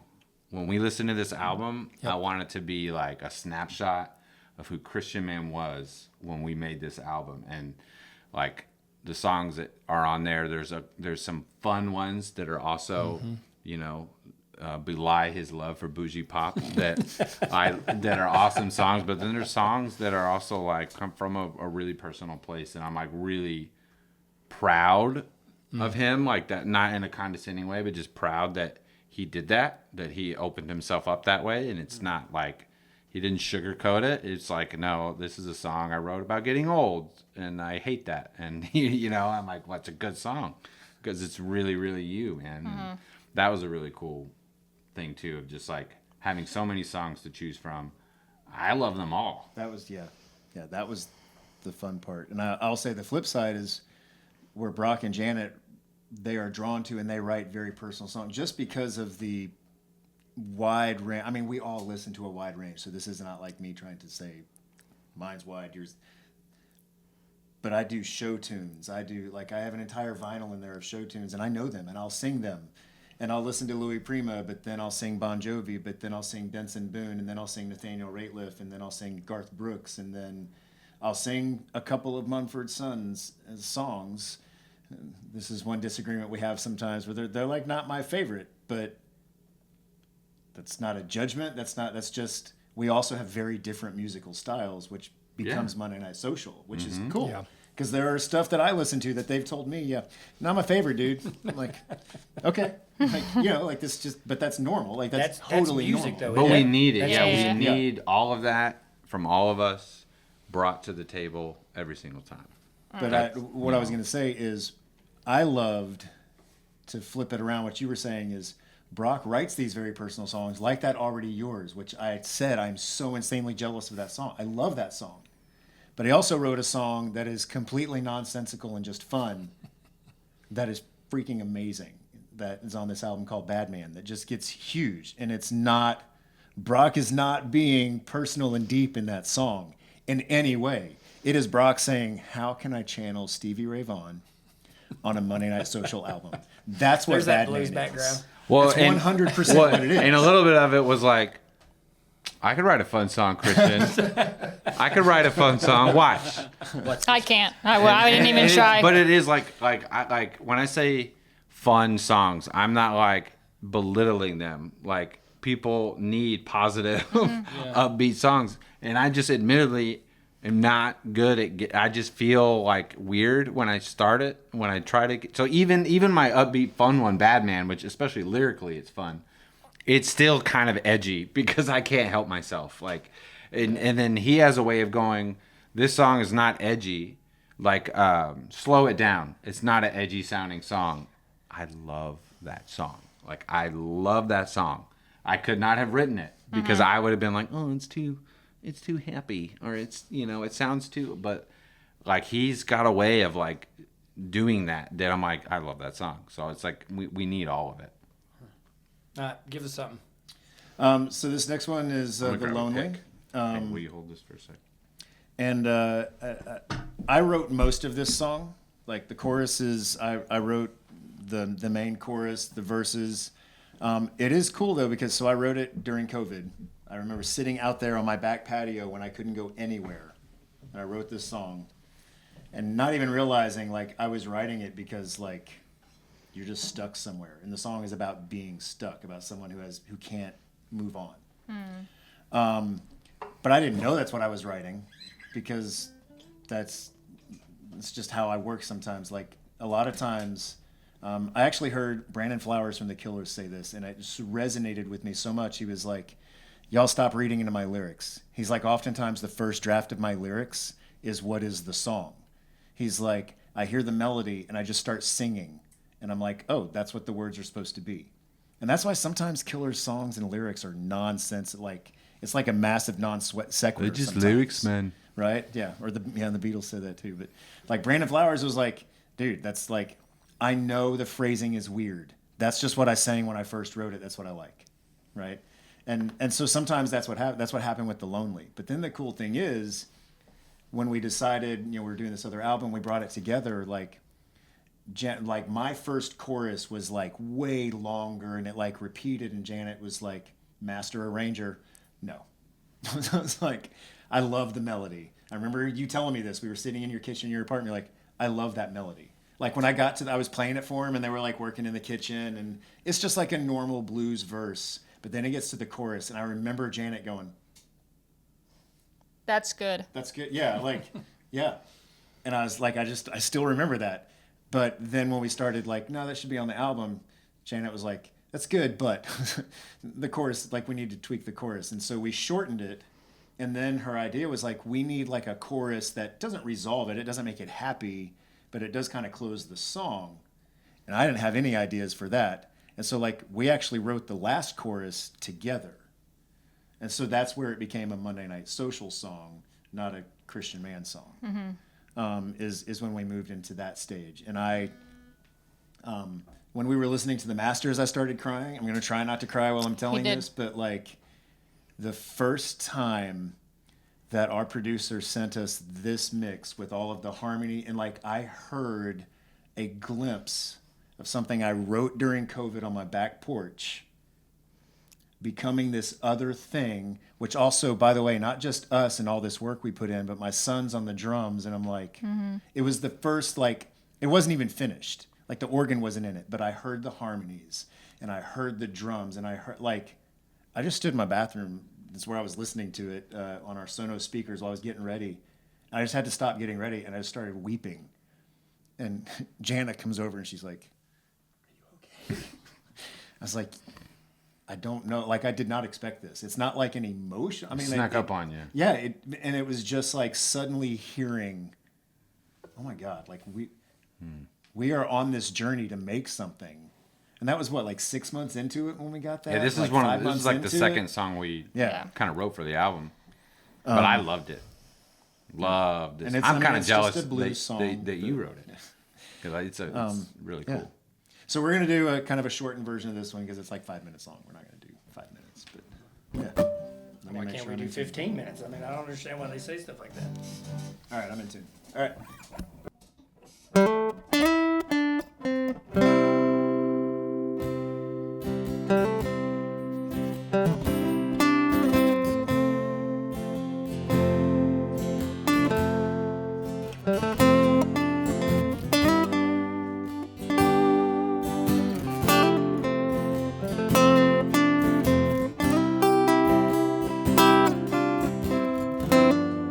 Sips his whiskey in the moonlight, leaves the TV on, it don't feel right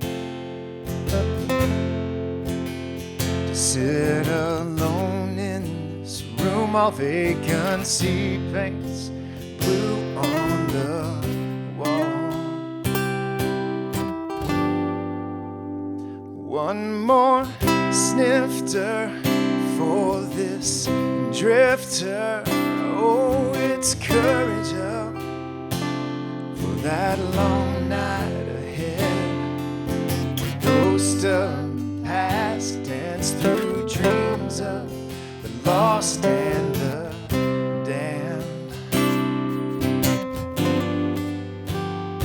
Well, it's only the lonely, but it's cold as hell in this roadside motel, watching headlights and long nights go by.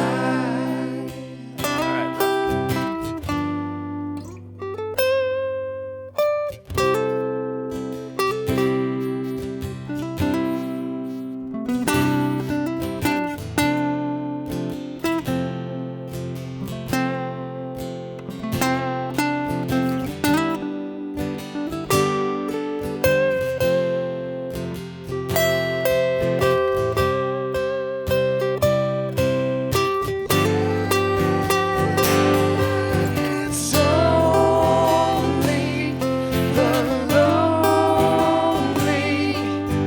It's cold as hell in this roadside motel, watching headlights and long nights where the weight of what's been will not let him begin to leave these old fights and vacant nights behind.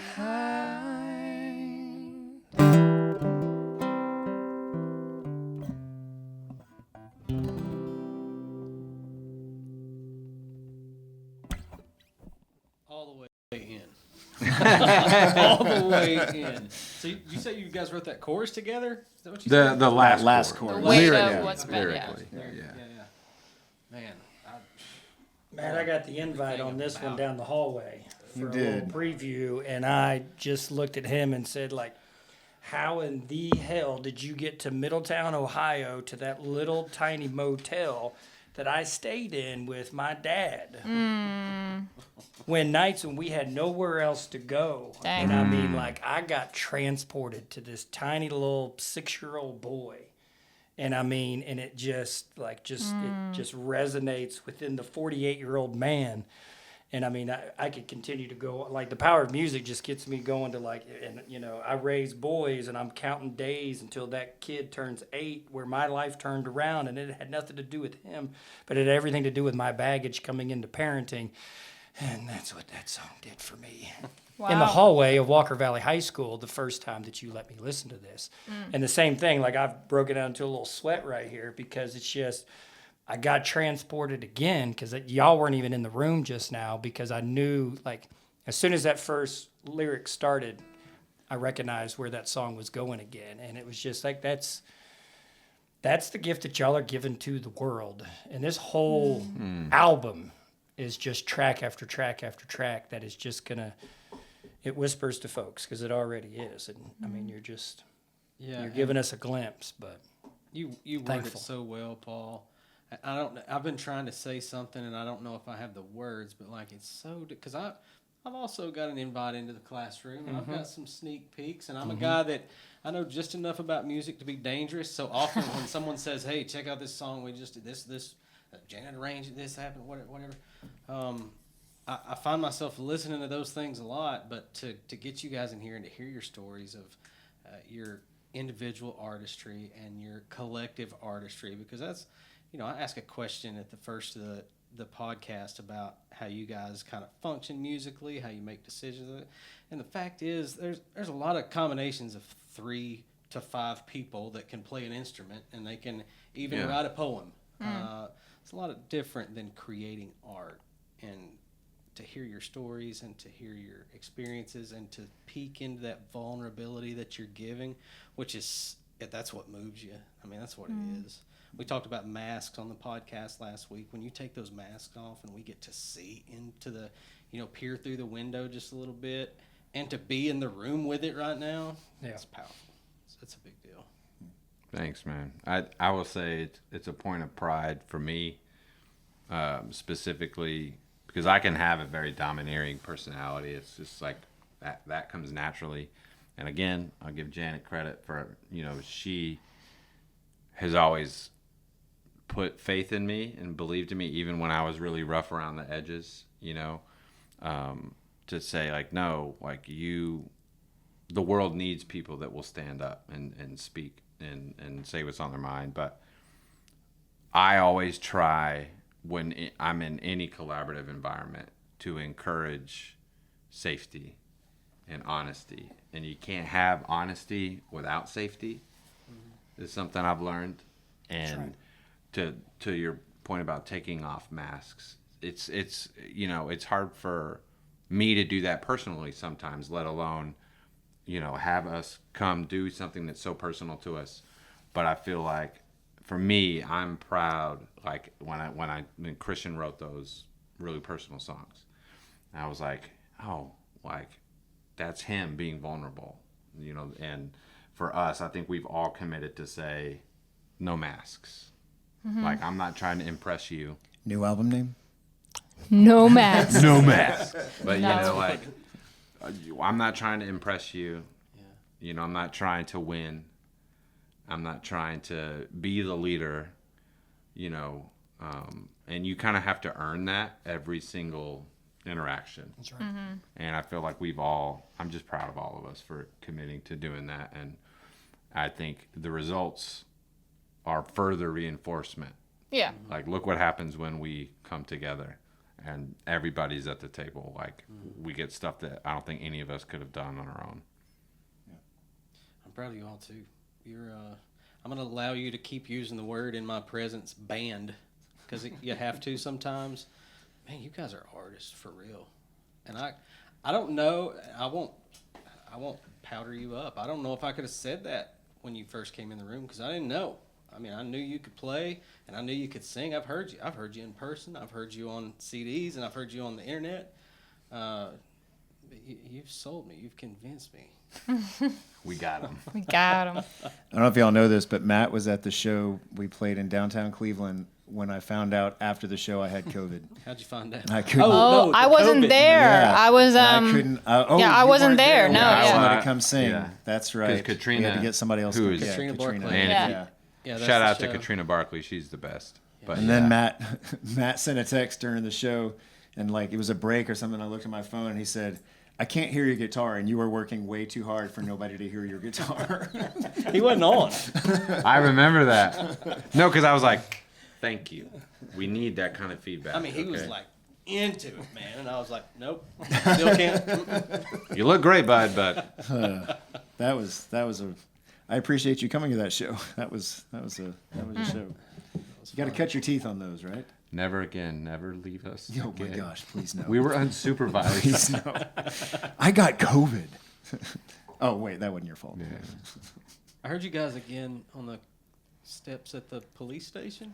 Is that right? Oh, Yeah. at the Apple Fest. No, not Apple Fest. Hot Slaw Hot Slaw. Festival. Hot Slaw. You know why we play those Hot Slaw festivals? So we can 'Cause pay you- for an album with a producer.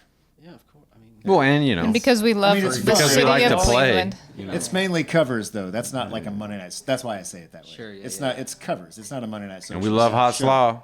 And we love the Hot Hot Slaw Slaw's good. Festival. There you go. But I'm also appreciative Cleveland, that they Tennessee, call man. us and say, "Hey, we will pay you to play covers, so that then we can pay a producer, so we can do our own music." yeah. You got? It's a lot of that. Can you give us one more? One more. We can I do don't want to that. get greedy, but you blew my socks off get twice. greedy. One more time. Pulling out the. That's not it. Is that a little John Mayer, sir? All right. This is a cool one. This is The Killing Kind, which I wrote on the beach in Florida. So I have a cousin and a friend in Louisiana, and every other year we do like a guy's trip down to Florida. Our family used to own a condo down there, and then it ended up getting sold, but we still go. We just have to rent now. It's not owned by the family. Let me tune up Yeah. real quick. But our guys' trip is we go down there and we sit on the beach under an umbrella for like 6 hours and read and doze off. What a bunch of nerds, man. I love Like, that. We don't. There's. I mean, So I say guys' trip, but it's literally like that's what we are doing. Yeah. You know, and then we'll go eat some sushi, and then we go sit on the beach, then we go back to the place we rented and we sit around and maybe sip on some scotch and talk and read a book and It's going on the list. and then go to bed. And that's it. Like, that's what we do. It's going on the list. So, yeah. So I'm sitting on the beach in Florida, and all of a sudden I just get this idea for this song. Like, I don't know where it came from. I had not been mulling this idea. It just can't, like, I just heard this lyric. And the first lyric I ever heard was, oh no, how did their praying find a savior they couldn't see was the killing kind? And I was like, okay, I think I can go somewhere with that. Like, that's kind of Seems relevant. kind of cool. Like, wow. And then, like, I didn't have I had nothing. I just had that lyric. And one of the things I do when I'm sitting on the beach, depending on what I'm reading, I have my little take notes. This time I didn't do my phone because I don't like sand getting on my phone. So I had, like, actually wrote that down. It's like, I got to remember that. And then by the time we got back up there to I just started messing with the guitar. I don't know if y'all listen to Jamestown Revival, but this is very much a Jamestown Revival type song. And so I just was like channeling them for inspiration, but also making it my own thing. And then over the next 3 or 4 days, sitting on the beach, another lyric idea would come, and I would just write it down. And then write it down. I was like, I'm going to find a way to like make these ideas come together to be this song. I had never written a song like that. I've never done it where like I didn't even have a melody. I'm just writing couplets or a line. And then it came together. So it's The Killing Kind. And this is the one that we were talking about. Our producer was like, you should have organ on this song. And when you hear us play this, you're going to be like, there should not be organ on that song. But where But can they there find? is. Yeah, they'll be able to find out when the album It's, comes out. Yeah. So, right. yeah. I think also, I'll just add, is this your edgiest song? It's pretty, I like it. I mean, I love it because I tend to go that way. Yeah. It's Probably, like, yeah. it's cool, man. It's like I want to have spurs on and a gun and a belt. And Chaps. exactly. Yeah. You'll hear it. When Let's he do starts it. playing, it'll Let's do get it. you there.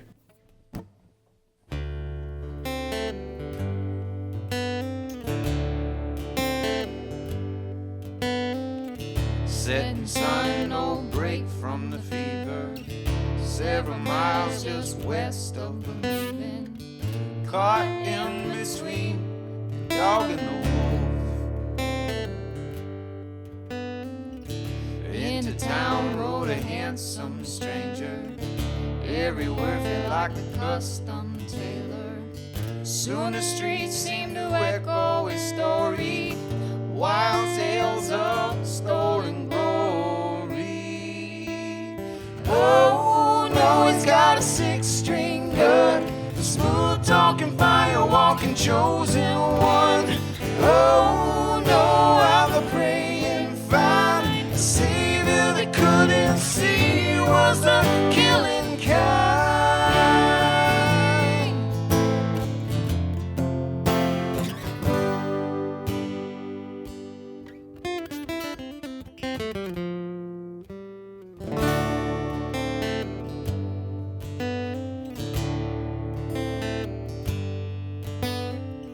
The town gathered in sacred seclusion.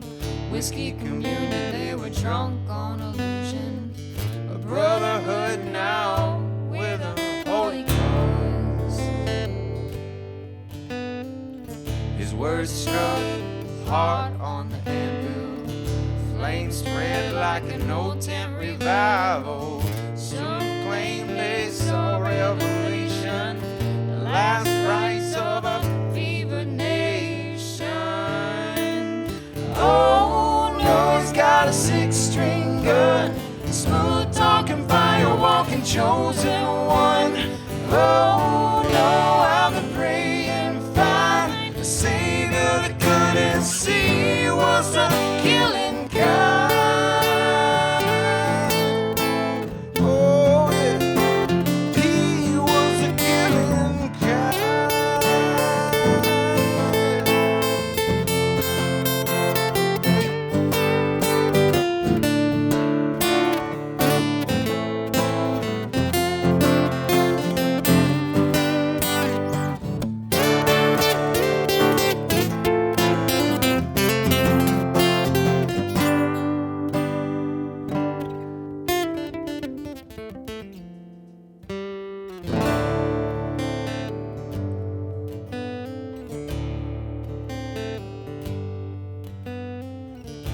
setting sun, no break from the fever.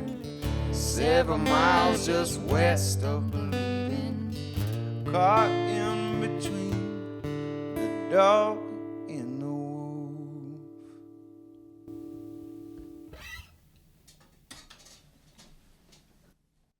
Wow. Caught in between the dog and the wolf. I want to think about those lyrics for a while, man. That's freaking awesome. Awesome. I added the in there. Yeah. That is my one lyric contribution to that song. Well done. There is an organ in that song too, which is just crazy. It didn't sound. Is so there an organ in that song? He may have said it a couple times. It's yeah. It sounds like super creepy in the coolest way. Yeah, it really does sound It awesome. creates tension. Yeah. It's another one of those things. I'm like if this does great, awesome. If it doesn't, I'm just excited because I'm so.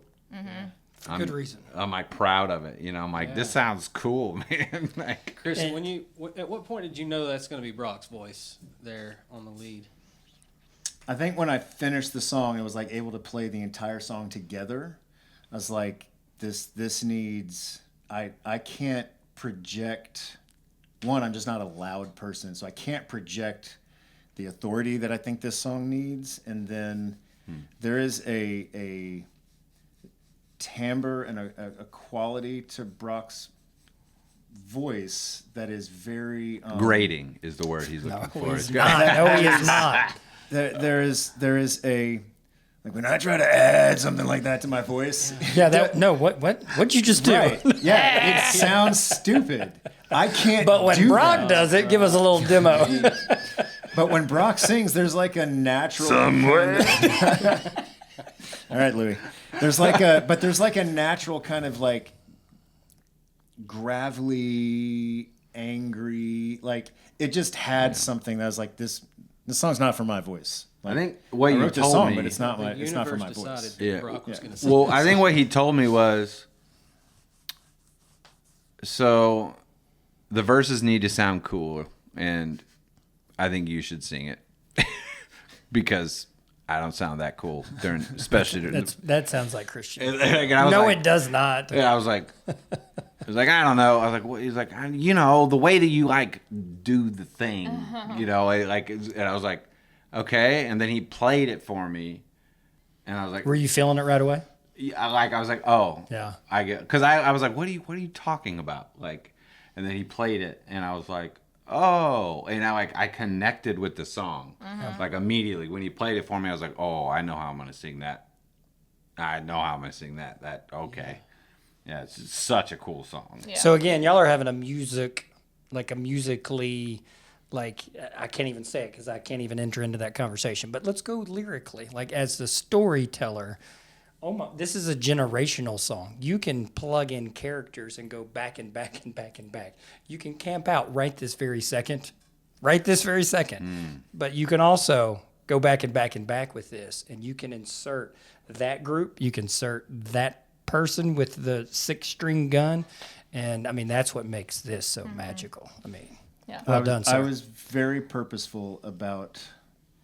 Obviously, like everyone sitting in this room, I have my opinions on religion, on politics, on all of it. Like we all do. We're human beings. But I didn't want to write a song that like is going to alienate people. Like I'm not trying to like. We all have our reasons why we feel that way, whether we've thought them through or not. There's definitely reasons why. So I was trying to be very purposeful about. I want to channel what I'm feeling, and I want to channel what I think I'm seeing without being specific, right? Which I like. I appreciate that you said, and this is why I'm even saying this, is you were like, you can plug this in at any point in history. And that was like my hope, right? I mean, people can draw their own lines to whatever, that's fine. That's not what I didn't say that in that song. If you want to draw that line, you're drawing that line. But I was very purposeful about the idea that throughout history, oftentimes we are the architect of what we're looking for, right? And so Jesus from 1400s Europe is very different from Jesus in 2025 America. Jesus, the person, if you believe in him as the Messiah, he's not different, right? We're different. But how he is portrayed, how he is sold, how he is marketed, that's all different. And so that was kind of the idea. And I'm just using Jesus as the example. It literally can be anything that. Just tell them who it's about. It's about Shaq and Kobe when they broke up. That's, I'm That's sorry, why you're Lakers here. fans. That's why you're here, man. I'm sorry, guys, but that's what it's about. Yeah. Hold on, man. You're sitting on the beach and you write a line several miles just west of. How cool Belize is that It. lyric? I mean, Like, seriously. that's gold, man. I mean, that It's is cold. gold. Go ahead and say, yeah, I know. Try it out. See how it No. feels. See how it feels. But I mean, like, I'm telling you, that speaks across so many themes and so many. You can even make this personal. That person comes into our family's life, right? I mean, this speaks to the personal as well. That's what makes it so powerful. And then to put your voice on that, he ain't wrong. You're not wrong. You know, Oh, thanks, it's man. that's that. magic right there. It is. I mean, like, there's a part of me that wants to go back and, like, just, like, do some Foley recording of, like, a guy, with a boot and spurs, just to, like, add it to the song. You know what I mean? Yeah, Like, yeah, for sure. Just It's do it, just man. like he transports, like, the song just kind of transports you there. It's super Yeah. cool. Yeah. Yeah, the second he started playing, I knew what you meant. So, yeah. But there's not a chance in the world that we can truly, cleanly wrap this thing up. Well, You wanna try? I know that the people that we share this with, I can't imagine there's not going to be a fan or two come from this conversation and hearing these songs. So, if you want to tell them how they can find you, or tell them any plug you want to make to our audience. Kickstarter, Kickstarter. Monday Night Social. Kickstarter. Yeah. So 40% obviously there. Everything that we have put out there is available digitally to this point. Our first album that we talked about, that we needed 9 songs, so we wrote 9 songs to go with Shutting Down Tennessee. Our first EP that we did in 2017, which was the first time in the studio, where I told Janet to sing "Cute." That one, and she did. By the way, I love that So song. cute. It's an amazing song. So cute. For whatever that's I worth. thought Brock sounded cute. Thanks, man. It's cute. So you can obviously listen to all that stuff, Monday Night Social. Sometimes people ask, so I'll just go on and say, how did we come up with that name? We used to practice on Monday night, and we needed something other than said the masses. So, That's right. Very carefully pronounced. Well Yeah. done. so we came up with, well, this is like a social. Like, it's not my band, it's not your band, it's our band. It's a social. So we are the Monday Night Social. And then we don't practice on Monday night anymore, but the name stayed. We're too far in now. Yeah. What would it be now? Wednesday. It's whatever. We When- text when that volleyball we- practice isn't happening for someone, or like that's what. Volleyball. What? Yeah, that club volleyball life. But we are, I'll just be honest because it's on the Kickstarter. We have spent about $25,000 of our own money to get to this point. The next step is the promoter we've been working with. He cost money to have this one digitally distributed. Every other one we distributed through a third-party thing on our own. And when you do that, sure, it gets it out there, but you run into weird things. Like for about a year and a half, if you looked up Monday Night Social on YouTube Music or Spotify, Monday Night Special was also an album in there with us. That we had nothing to do And with. we could, and like, it's a legit band, an actual Yeah. album. And like, I had to complain to CD Baby multiple times, but it took like a year and a half to get that resolved. So like, So if that's people also went- on the Kickstarter. Yeah. So like to if handle we stuff like that. if we pay somebody to distribute it, that doesn't happen. Like they take care of that. There's no, yeah. what we're paying CD Baby to distribute that other stuff was a pittance. Like it's not. Yeah. Anyway. So it also, the Kickstarter is going to help with distribution, with the promoter to get, because we had before COVID really kind of stole some of that thunder. We had 3 songs playing on the radio. Now it's non-com radio, like it's not going to be on Mix 104, but it's going to be your NPR stations. It's going to be stuff like that. But like Let's do it again, man. we had one again. one of our songs was getting spun like 6 times a day in New Hampshire.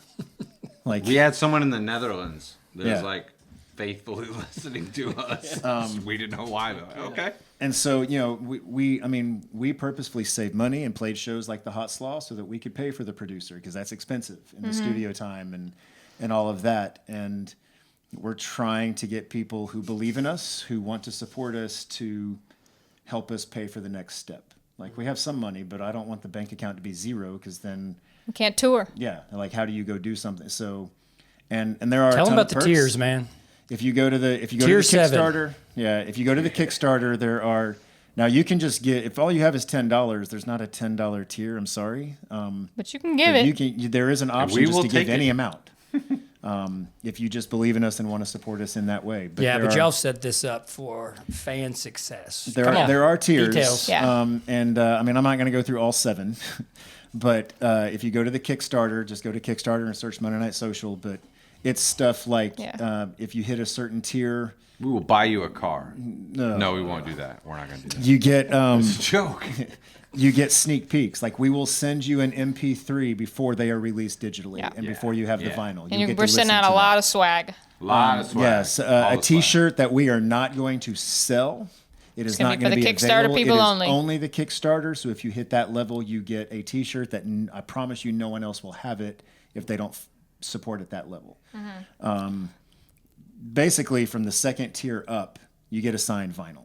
It's just the higher you go, you start getting other stuff with it, like sneak peeks. The highest tier not only gets you a complimentary ticket to our album release show that will be sometime in the spring next year, but you also get, we will do what you heard tonight.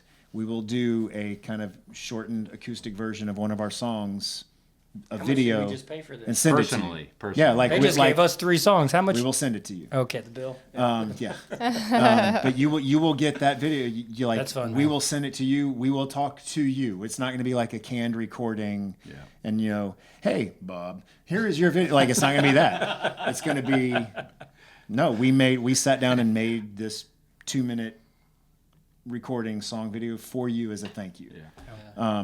You got so a date yeah. yet for spring? Not yet. No. No, it really depends upon When we get the vinyls back and everything. and distribution and where we are financially, because you don't want to have an album release show if it's not distributed. Like, like nobody's going to show up singing your songs. Like, what's going to entice people to come? So once we know we've that, gotta we'll have be it, able yeah. to set a date. We do know where, and like it will be in Chattanooga, and we are talking to a couple of venues, so we've got that narrowed down. Yeah. But we don't have a firm date yet. But be watching our social medias. Yes. It's another place you can find us.